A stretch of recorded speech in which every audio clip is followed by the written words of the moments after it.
Hey there, it's Tom the English Picker here, and I wanted to do this video today to kind of raise a bit of awareness about something that's going on with Amazon sellers at the moment, and it kind of paints a bit of a broader picture of the potential of a dystopian future that we might be heading into.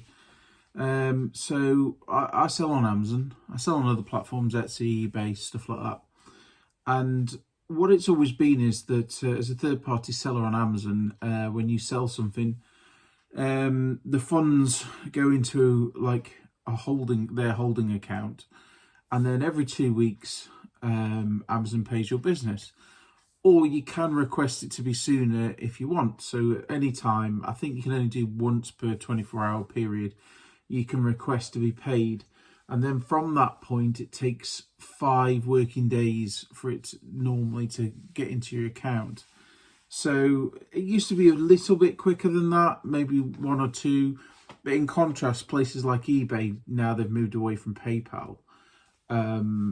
You could get paid instantly. Basically, it goes into their holding account, and then you can request for the money to come out, and it goes into your bank account. So Amazon have always been slightly slower, but there's been a new rule that's come into effect, which has affected a lot of third-party sellers on Amazon. And it's what's called base reserve policy. Now, it's a policy that's been around for a while, but it normally would only affect new sellers or sellers that perhaps aren't in good standing. Maybe they've had some bad customer reviews, things like that.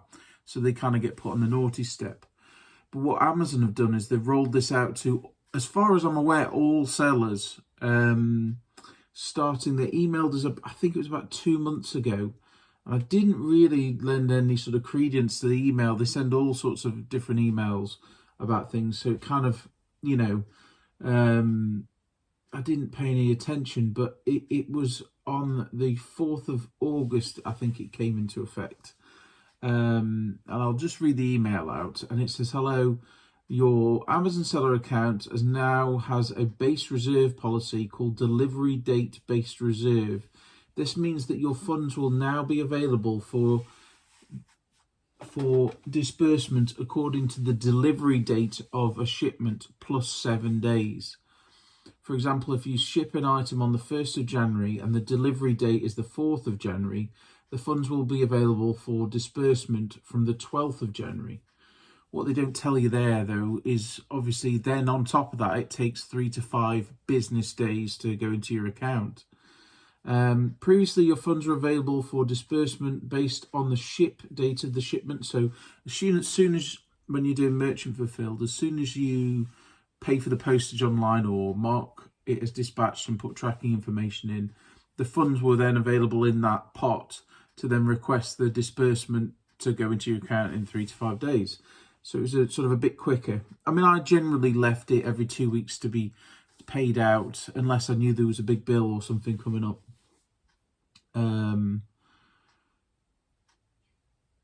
So it was based upon the shipment. Now funds will be made available for disbursement based on the shipment's delivery date. When you use the integrated shipping provider, we'll use the actual delivery date of the shipment in absence of valid tracking data. And this applies to FBA as well, which is where you're a third-party seller and Amazon stores and posts out all your items. So to me, it's madness that it's a thing, but it's even more madness that it's for FBA sellers because they're the ones shipping it. And this sort of implies like they don't trust sellers. But I think the basic principle of it is they're wanting to keep a cash reserve back in case there's refunds and stuff like that. But if they're housing all the items and posting them out, which a proportion of my sales are FBA, they're the ones doing it. So why should I be held responsible for their actions? Anyway, I digress. I'll go on. So skimming forward, it says, since your account has now delivery-based reserve, you may experience a one-time cash flow disruption. This situation may continue until your account level reserve is built up and the funds become available for disbursement according to the estimated or confirmed delivery date. Now, what I don't understand with this is if there isn't a delivery confirmation, say, are you still getting paid? Because say I post something and it's an untracked service. I mean, typically I do all my posting through their system, but sometimes it doesn't get scanned. The postman doesn't always get scanned. So if that happens, am I not getting paid for that item? I'm not too sure how that works, to be fair. And it says the policy doesn't affect your disbursement frequency or ability to disburse now or the total amount of funds received. The policy change only defers the availability of funds according to the delivery date plus 7 days. So basically they're saying, you're going to be screwed until that first lot goes through. And basically that's the situation I'm in now. So this kicked in on the 4th of August and I last got paid out by Amazon on the 26th of July. And it's now the 17th of August and I haven't received a penny from Amazon. I mean, thank goodness I sell on eBay and Etsy. Otherwise, I'd be absolutely stuffed. I mean, I'm pretty stuffed as it is. I mean, thank goodness for overdrafts and I'm basically having to pay overdraft fees because they owe me thousands. So I can see my balance here, and then it says funds available 0, unable to request payment, and it just tells me when my last payout was. So the money from the stuff that I've sold in the meantime is just sat there in their account. I'm assuming gaining interest when I'm paying overdraft fees. And yes, okay, you could say if I'd planned it better, I should have had a buffer for this time period. But one email previously and then an email just to say it had come into effect. Is that enough of a warning? I mean, I'm a small business seller, so for me, it's I can muddle through and do other things, and I've got no staff or anything like that. I've just got my general overheads and my rent and stuff like that. And I don't predict to have any big bills coming this month other than my standard ones. But if I was a larger company, even a mid-sized company with a couple of staff and things like that, and I'd missed that first email, and some people in the forums have said that they never received that first email. It just came into effect like that. If you were in that position, you'd be absolutely stuffed. And conveniently, on the Amazon homepage, they're sort of more prominently pointing out that you can take financing out through Amazon.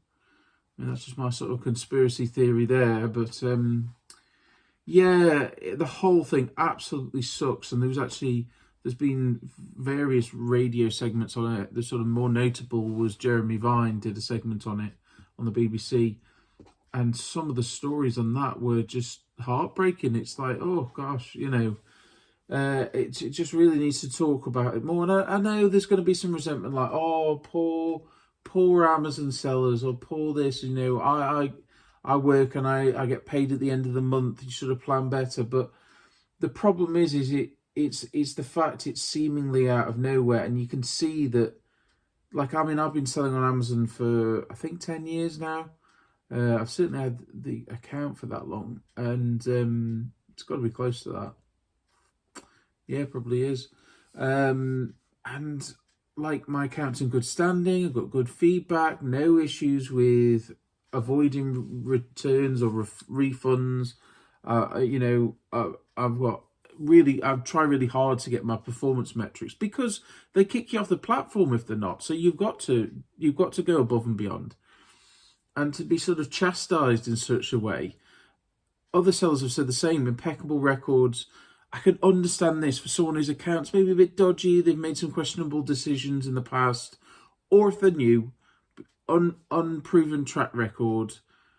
I could totally understand this for, say, the first year, or until you can get yourself better metrics, plus a month or so, you go on this. But to roll it out to everybody, I mean, their justification in some of the forums is basically saying we're just making it so everybody's in line and on the same page. But my tinfoil hat comes out and goes, they're going to have an insane wodge of cash especially in this first part, sat there gaining interest. I mean, the amount of money that they'll be making in this little policy change must be insane. Plus, they're weeding out the weak sellers, the people who haven't planned, it's pretty apparent that they don't seem to like third-party sellers on the platform.